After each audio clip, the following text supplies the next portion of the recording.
Hello friends, नमस्कार. मी आहे प्रियांका. माझ्या डेली व्लॉगमध्ये खूप खूप स्वागत आहे. कशा आहात तुम्ही? मजेत असणार.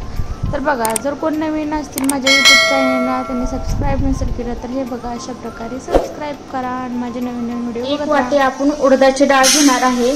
आता मी सेपरेट भिजत नाही घालणार आहे, एकत्रच भिजत घालणार आहे. उडदाची डाळ झालं या तांदूळ झालं. तर बघा, आता एक उडदाची डाळ घेतली आहे, एक वाटी. तर 2 वाट्या अशा तांदूळ घ्यायच्या आहेत. 2-2.5 वाट्या तुम्ही तांदूळ घेऊ शकता. तर बघा, आता मी हे अशा 2-2.5 तांदूळ असं घेतलेला आहे. 1 वाटी डाळ घेतलेला आहे. तर 2 आणि वाईस थोडस असं तांदूळ घेतलेला आहे. हे पूर्ण मिक्स आता चांगलं स्वच्छ धुवून घ्यायचं. आता बघा, तांदूळ चांगला स्वच्छ धुवून घेतलेला आहे. अशा प्रकारे तांदूळ वगैरे स्वच्छ धुवून घ्यायचा. डाळ वगैरे तुम्ही सेपरेट सुद्धा भिजत घालू शकता. असं काही नाही की एकत्रच मी भिजत घातला म्हणून घातला पाहिजे. असंही दोन्ही सोबतच बारीक करायला लागतं, म्हणून मी सेपरेट न भिजत घालता एकत्रच भिजत घातला आहे. आता ह्याला चांगलं आपण भिजत ठेवण्यासाठी असं पाणी ठेवणार आहे. आणि पाणी पण बघा, आता भरपूर प्रमाणात पण नाही ठेवणार आहे आणि एवढ्या प्रमाणात असं पाणी ठेवणार आहे आपण. ह्याला पूर्ण असं मिक्स करून घ्यायचं आणि हे असं एवढं 4 घोट असे इथपर्यंत असं पाणी ठेवायचं. म्हणजे खूप छान भिजलं जातं, हे असं भिजलं जातं. आणि ह्याच्यावरती आपण असं झाकण ठेवून देणार आहे. हे असं झाकण ठेवून देऊया. तर बघा, हे मी असं रात्री भिजत ठेवलं होतं आणि आता सकाळी काढले. तर बघा, हे खूप छान असं भिजलेलं आहे. आता ह्याला अजून एकदा 2 पाण्याने मी धुवून घेणार आहे. आणि आता बघा, उन्हाळा आहे त्यामुळे वाईट थोडासा असं म्हणजे आंबूसच ते व्हायला लागतं, पण आंबूस असा वास येतो म्हणून धुतलेला आहे. तर चला बघा, आता मी मिक्सरमध्ये बारीक करून घेणार आहे. मिक्सरमध्ये बारीक करून घेताना छान असं बारीक केल्यानंतर खूप छान डोसे इडली वगैरे होते. तर त्यासाठी बारीक करून घ्यायचं असतं. आणि बघा, आता ह्याच्यात कसं आहे, तुम्हाला जसं लागेल तसं तुम्ही पाणी घेऊन बारीक करायचं. जास्त प्रमाणात पण पाणी नाही घ्यायचं, कारण ऑलरेडी हे रात्री आपण भिजत घातलेलं आहे आणि आता सकाळी बारीक करतो तर हे पूर्णपणे भिजलेलं आहे. त्यामुळे जास्त प्रमाणात जर पाणी झालं तर इडली आणि डोसा करताना ते पातळ पीठ होतं आणि मग इडली आणि डोसा व्यवस्थित होत नाही. म्हणून जास्त प्रमाणात पाणी न घेता जेवढं लागेल तेवढंच प्रमाणात पाणी घ्यायचं. बघा, आता मी हळूहळू जेवढं लागेल तेवढंच पाणी घेत गेली आहे आणि त्याच्यानुसार मी असं बारीक केलेलं आहे.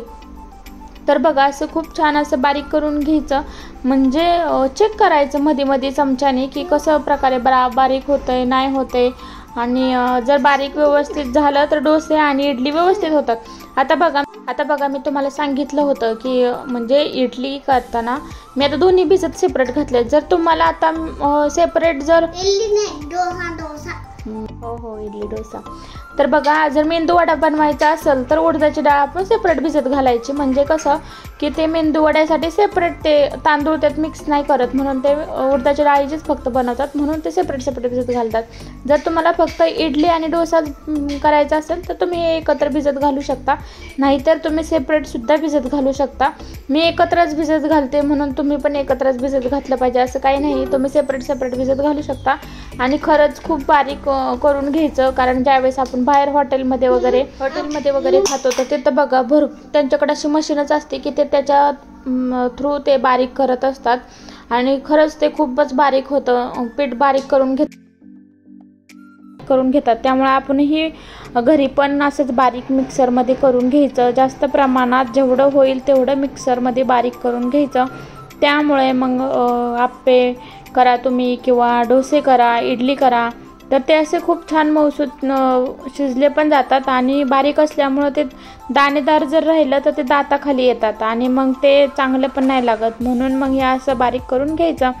तर हे बघा, ह्या पद्धतीने मी असं पूर्ण असं बारीक करून घेतलेलं आहे आणि पुन्हा मी 2-3 तास असं भिजायला ठेवलेलं आहे. तर बघा, आपण जास्त प्रमाणात पाणी नाही वाटलं म्हणून हे असं पूर्ण घट्ट झालेलं आहे.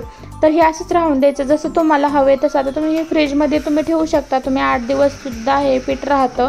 त्यामुळे मी जास्त प्रमाणात त्यात पाणी ओतलं नाही, कारण आता सुट्ट्या लागलेल्या आहेत. आयुषला आणि तो घरीच आहे, तर त्याला असं काही नाही काही करून द्यावं लागतं खायला, कारण मुलांना कसं वेगवेगळं दिलं तर ते पोटभर खाल्लं जातं त्यांना. तर म्हणून मग मी असं जास्तीचं पीठ भिजत घालून ठेवलेलं आहे. मग मी असं पीठ करून ठेवलेलं आहे.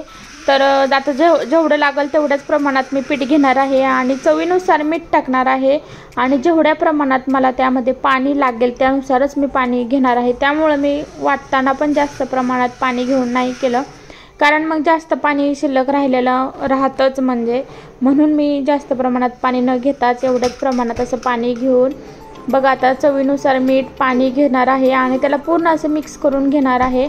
आणि त्याच्यानंतर बघा आता तवा गरम करायला ठेवणार आहे। जरी तुमच्याकडं पॅन तवा जरी नसेल आणि जर घरचाच तवा जर असेल तर चपाती केल्यानंतर सुद्धा तुम्ही त्यावरती होतात, काय कायांच्या तव्यामध्ये होतात, काय कायांच्या तव्यामध्ये नाही होत, खाली चिकटलं जातं। तर तेल थोडंसं सोडायचं, जर तेल नाही सोडलं तर तुम्ही पाणीसुद्धा ओलं कापड घ्यायचं, रुमाल वगैरे, आणि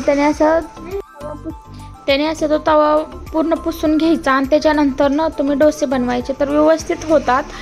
तर एकदा ट्राय करून बघताल, नाही झालं तर पॅन तव्यामध्ये करताल डोसे, नाहीतर तुम्ही इडली वगैरे सुद्धा करू शकता आणि खूप छान होतात, नक्की करून बघा आणि शेवटपर्यंत व्हिडिओ बघत जा। तुम्ही व्हिडिओ बघता पण लाईक करत नाही, असं का करता? कमेंट तर करतच नाही, पण आता लाईकही करत नाही। लगेच काही कमेंट आणि लाईक केल्यानंतर मला पेमेंट येणार आहे असं काही नाही आहे। मी तुमच्यासोबत शेअर करत असते जे मला व्हिडिओ जे मला येतं, रेसिपी झालं, मी कुठे फिरायला गेली किंवा आयन्सच्या काही ॲक्टिव्हिटी असतात तुमच्यासोबत शेअर करत असता आणि खूप छान वाटतं असं व्हिडिओ वगैरे बनवायला। एखाद दिवशी जरी व्हिडिओ नाही बनवलं तरी असं वाटतं काहीतरी चुकलं आहे, तर त्यासाठी मी तुम्हाला व्हिडिओ बनवत असते आणि आता खूप छान अशी सवय झालेली आहे मला की व्हिडिओ वगैरे बनवायची, तर मी व्हिडिओ तुमच्यासाठी आणत असते। काही वेगवेगळे पदार्थ सुद्धा बनवता येतात जे मला बनवता येतात, तर मी तुमच्यासोबत शेअर करत असते।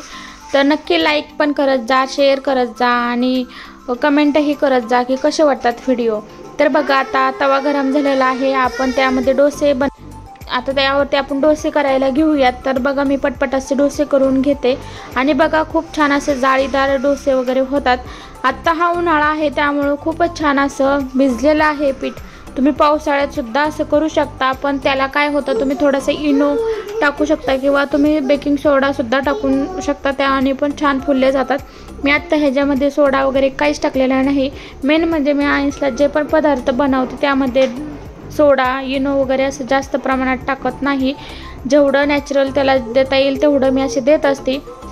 तर हे बघा खूप छान असे जाळीदार असे डोसा झालेला आहे आणि शेवटपर्यंत व्हिडिओ बघत जा आणि कसे वाटले हेही कमेंट करून नक्की सांगत जा। तर बघा अशा प्रकारे मी पूर्ण आता डोसे करून घेते पटपट।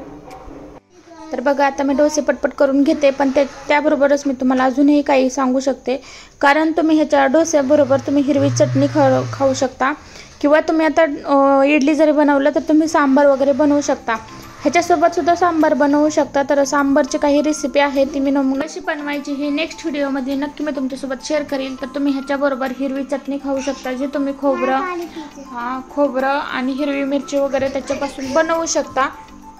तर बघा अशा प्रकारे माझे सगळे डोसे असे करून झालेले आहेत। आता अंशसाठी मी हे डोसे बनवलेले आहेत, हे असं नाही की अंश छोटे मुलंच खाऊ शकतात, सगळीजण खाऊ शकतात। तर अंश बघा आता सॉस बरोबर छोटे मुलं जे आहेत सॉस बरोबर खातात, कारण हिरवी मिरची वगैरे तिखट असते त्यामुळे जास्त प्रमाणात हिरवी मिरची खात नाही, म्हणून सॉस बरोबर सुद्धा तुम्ही देऊ शकता। तर बघा खूप छान होतात आणि नक्की करून बघा। व्हिडिओ आवडल्यास लाईक शेअर सबस्क्राईब करा।